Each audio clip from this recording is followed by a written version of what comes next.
Welcome to Leading the Next Generation with Tim Elmore. I'm your co-host, Andrew McPeak, and our mission here at Growing Leaders is to empower the emerging generations with skills to lead in real life. And Tim, I know there's probably a lot of teachers, a lot of leaders out there that are like you and I. We tend to, I think from time to time, all of us sort of imagine, maybe we imagine a perfect life. We start to ask questions like, what would it be like if I didn't have any worries? Or maybe we're thinking of a specific worry. Oh, I'd love to be rid of that worry. We think about pleasures maybe that we'd like to have, a house, a car, a job, or whatever that situation is.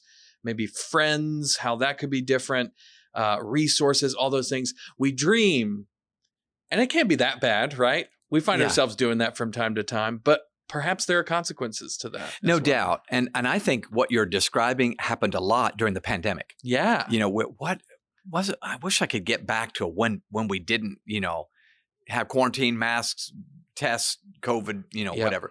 So a lot of us, especially the last 2 years. In fact, the reason we chose to have this conversation now is we just knew there were probably lots of people listening that would say, I'm in this wishing stage right now.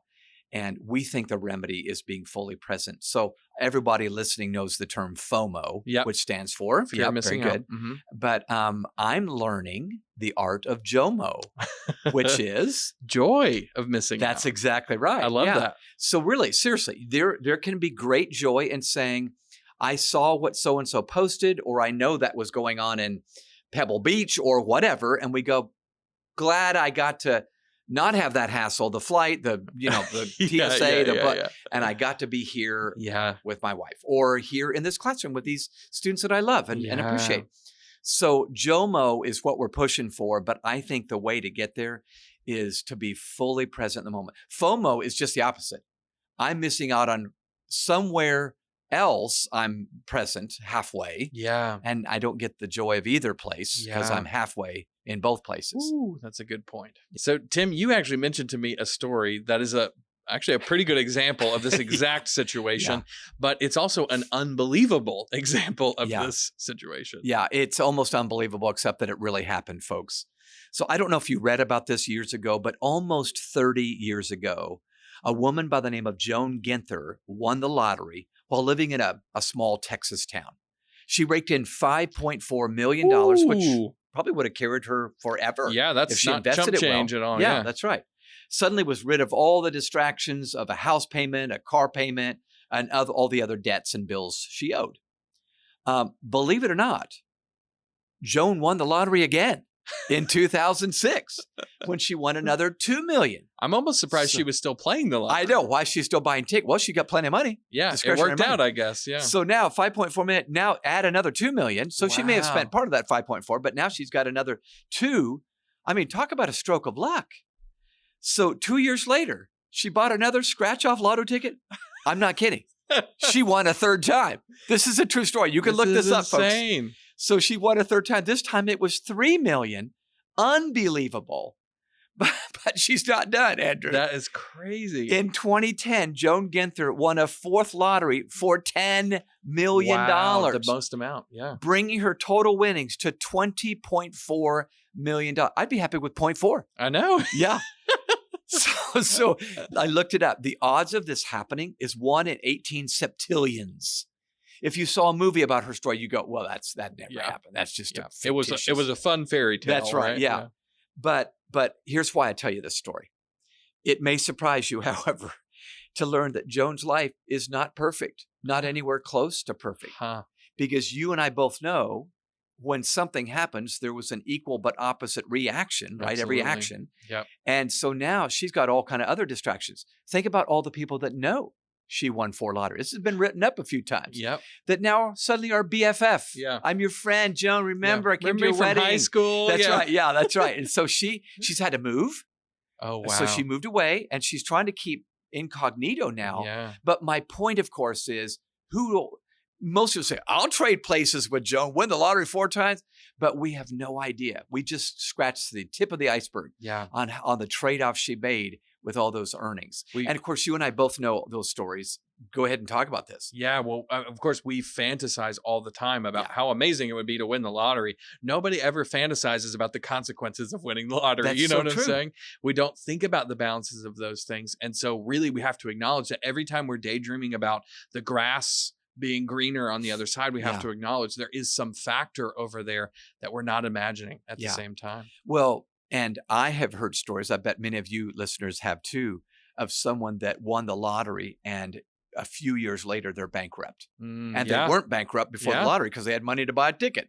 But the point is, this seemed like everything was now great.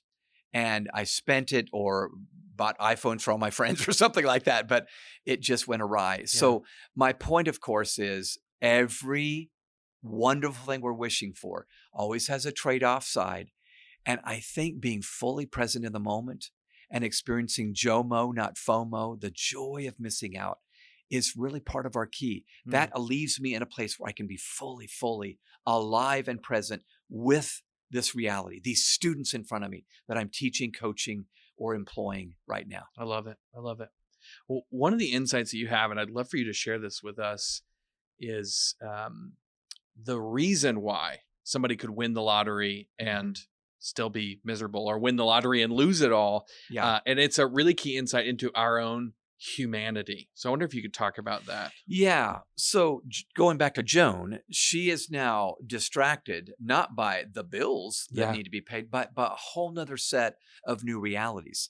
So we are distracted. So we can be attracted by one thing, but distracted by others. And the point is, we are a distracted generation. I'll admit, I'm part of it. Yeah. There are so many opportunities staring me in the face. My goodness, I grew up in the land of opportunity, we Yeah. called it. So I may not know how well I've got it when I'm looking at all those opportunities. So I heard or actually read a news story years ago, Andrew, that I pulled out for this podcast. I do believe part of our problem is these distractions, meaning our situation has changed, but we haven't. That's the problem. Yeah. So Joan's situation changed. She's still Joan. And now Joan has new sets of problems. So if the problems are inside of her, no amount of money is going to change that. That's exactly right. Here's a picture of what I'm talking. It's just an analogy or a metaphor. I remember reading a report about this. It was actually from a police report that in one particular city in America, there was a convenience store that kept getting robbed over and over and over again in broad daylight. Huh. So not midnight, before they're going to close or whatever, or when nobody else is around and it's scary and dark. Broad daylight, robbed blind, like major things. And so the police were now on this saying that we're getting embarrassed by us not catching they weren't these thieves. catching the thieves. Yeah, Yeah. that's right. Here's what they discovered. It was a group of young teenagers. I don't know if they were young, but they were teenagers coming in, young men that would come in, and the majority of them would go off to a corner of the store and cause a huge distraction. There's that word. Yeah. A ruckus, a fight. Everybody's looking over there going, oh my gosh, there's a fight broken out. Quick, call 911. Quick, get over there, quick. And everybody, customers and clerks are all looking over there. Meanwhile, the other two or three, robbing them blind. And the cameras are focused over there because the sound and everything's pulled, everything over there. It was a brilliant way to rob a store in broad daylight. I'm saying it's happened to us. Yeah. We are robbed of the best life we have. Pardon me if I sound like a motivational speaker now, but of the best life we have by these dumb things that happen along the way. Yeah. And it's stolen. The moment we have with that student, we could have had a great conversation, but we never had it because my mind was at 3:30 today when I got to coach the cheerleaders or whatever it is we're doing. And we're arguing, let's be in the moment. Let's soak in the moment for ourselves right now. You have this statement that you've been making all through the pandemic Yeah. that I think is a brilliant phrase that we can come back to, right? But it is quite simply, we need to step up, not step back. Yeah, this is the time to step up. So let me just talk heart to heart before we go to some practical ideas. I don't know if you're listening and this is not resonating with you, but if it is at all, you're identifying with this. You're normal. We are wishful for another place, time, boat, car, whatever, vacation. And especially during the pandemic, we are going to be more prone and vulnerable to such wishes. These are distractions, and they're not evil or wicked, but they're distractions. And I believe it's time to step up and say, I'm going to be intentional about being fully present with what I have in front of me. And what I have in front of me may be a classroom of students. It may be a team on a football field or basketball court or whatever. It may be my family. I have kids and I am frustrated more by them than fulfilled by them right now. I'm looking more like a referee than a quarterback in our home right now.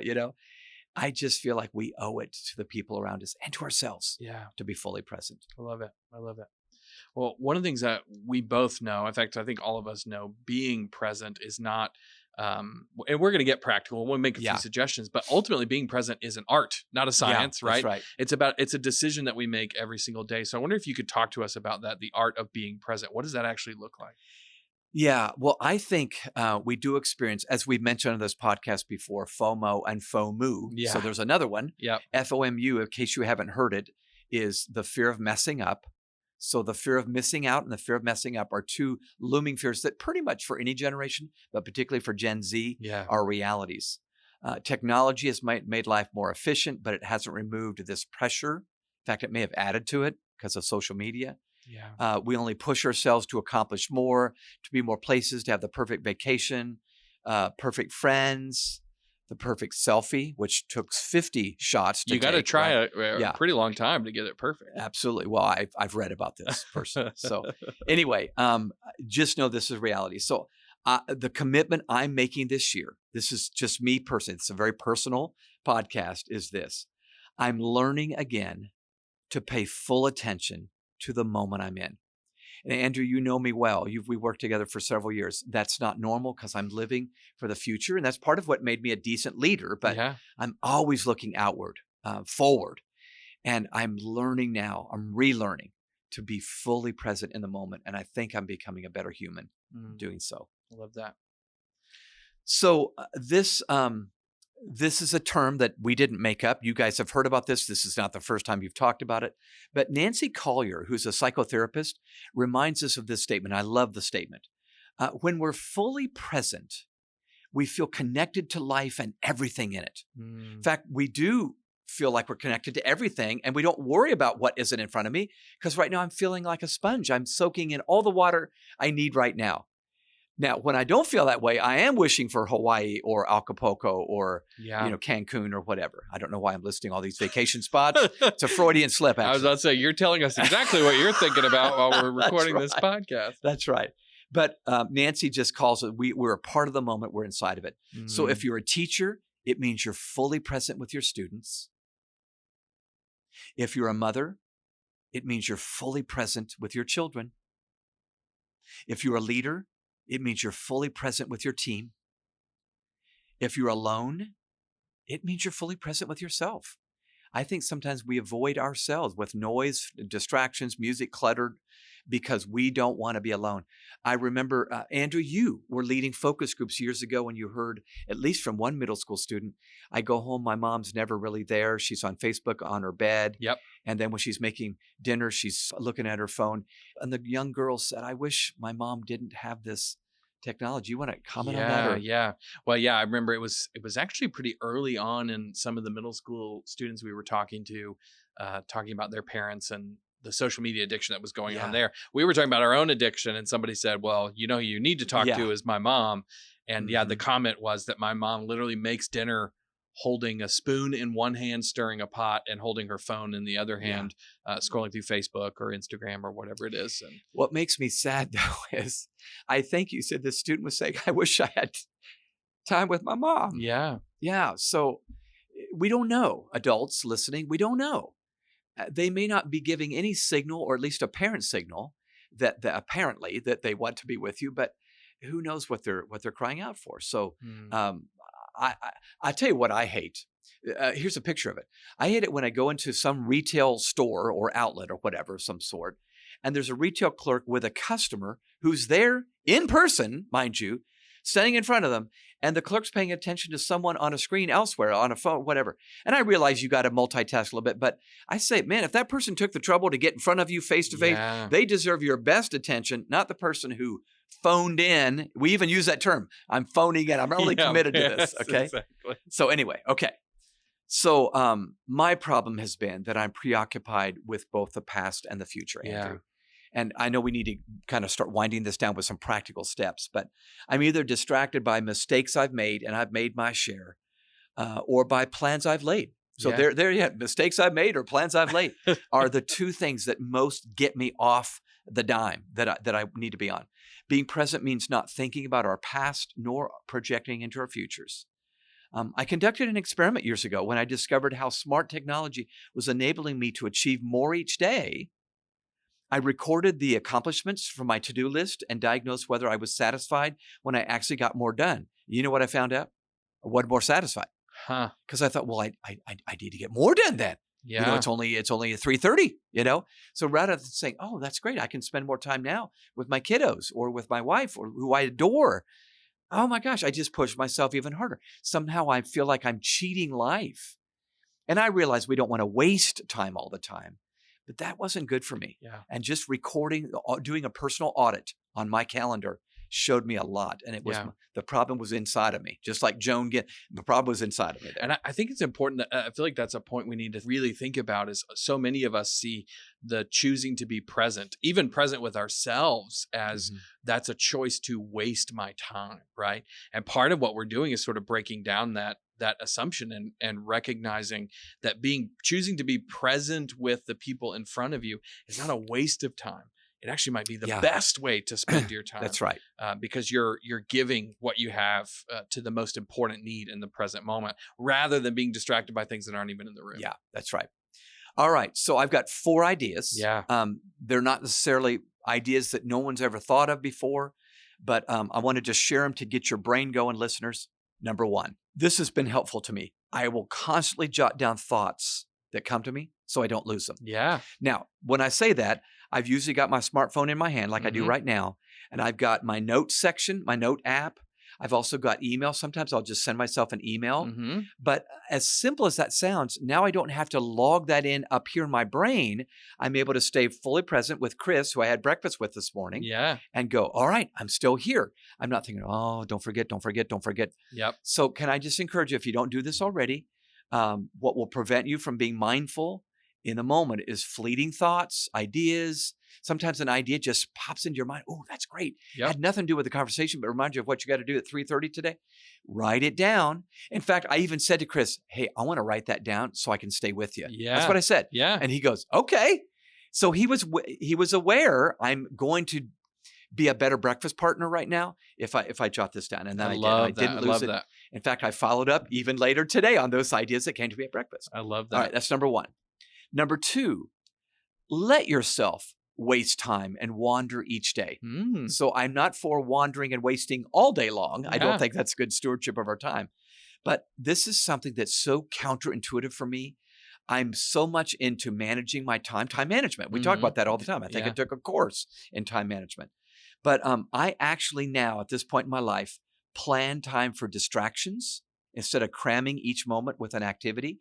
I don't know if you've looked at my calendar, Andrew. I'm not a model to follow, but I would say 4 or 5 years ago, it was back to back to back to back to back. Yes, it was. Yep. And there's now, like today, I had plenty going on, but there were 3 cushions where I could talk to Chavez, I could talk to Mimi and Molly.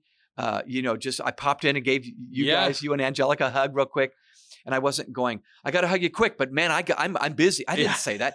Now, sometimes I'm that way and I don't like it, but I just want to encourage your listeners, just allow that to be part of your day. There's going to need to be margin for wasted time that feels like a waste. I stopped calling those times distractions or interruptions because they're not anymore. In fact, like you just said, sometimes the best idea or epiphany might happen in an unplanned conversation. It's so good. And when I let my mind waste and wander a bit, I'm ready to focus later. And by the way, there's lots of research that shows that that's really good for your stress and mental health as well. That's true. All right.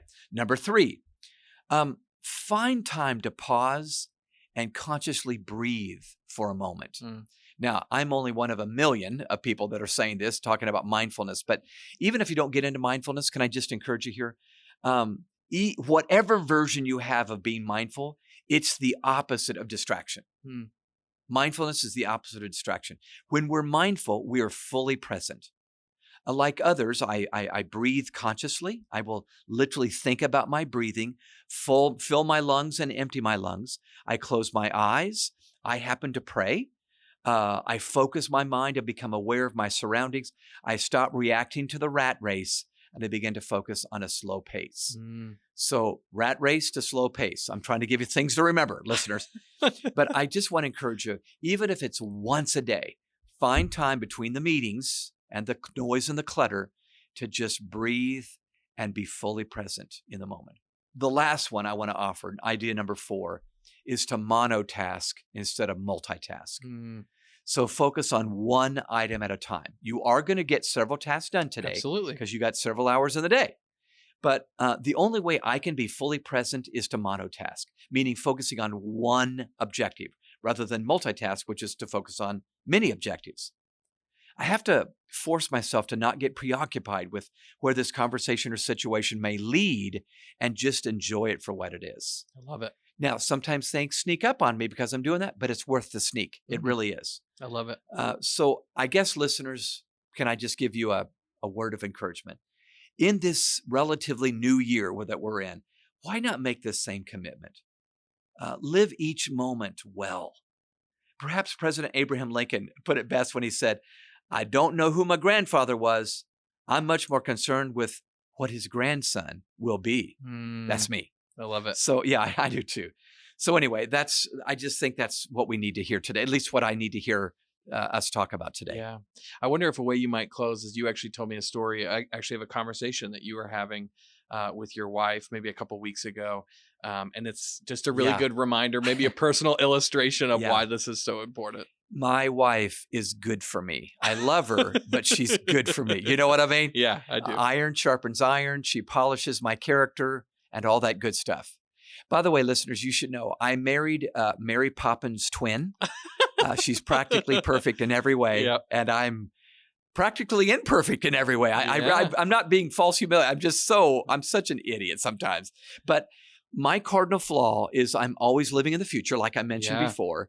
And she'll stop. Sometimes she'll grab my arm and she'll remind me to enjoy the day. She'll say, stop and smell the roses.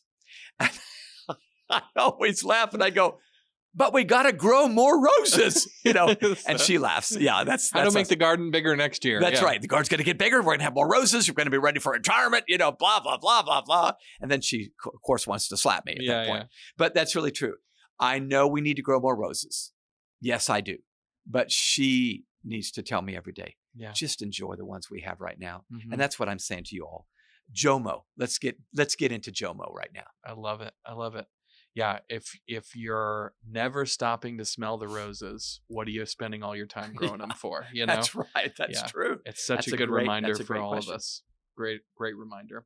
Well, thank you, Tim, so much for inspiring us and honestly for being so personally honest with your own journey on this. I know so many of us out there probably listening to this, myself included, need a reminder to be present in the moment.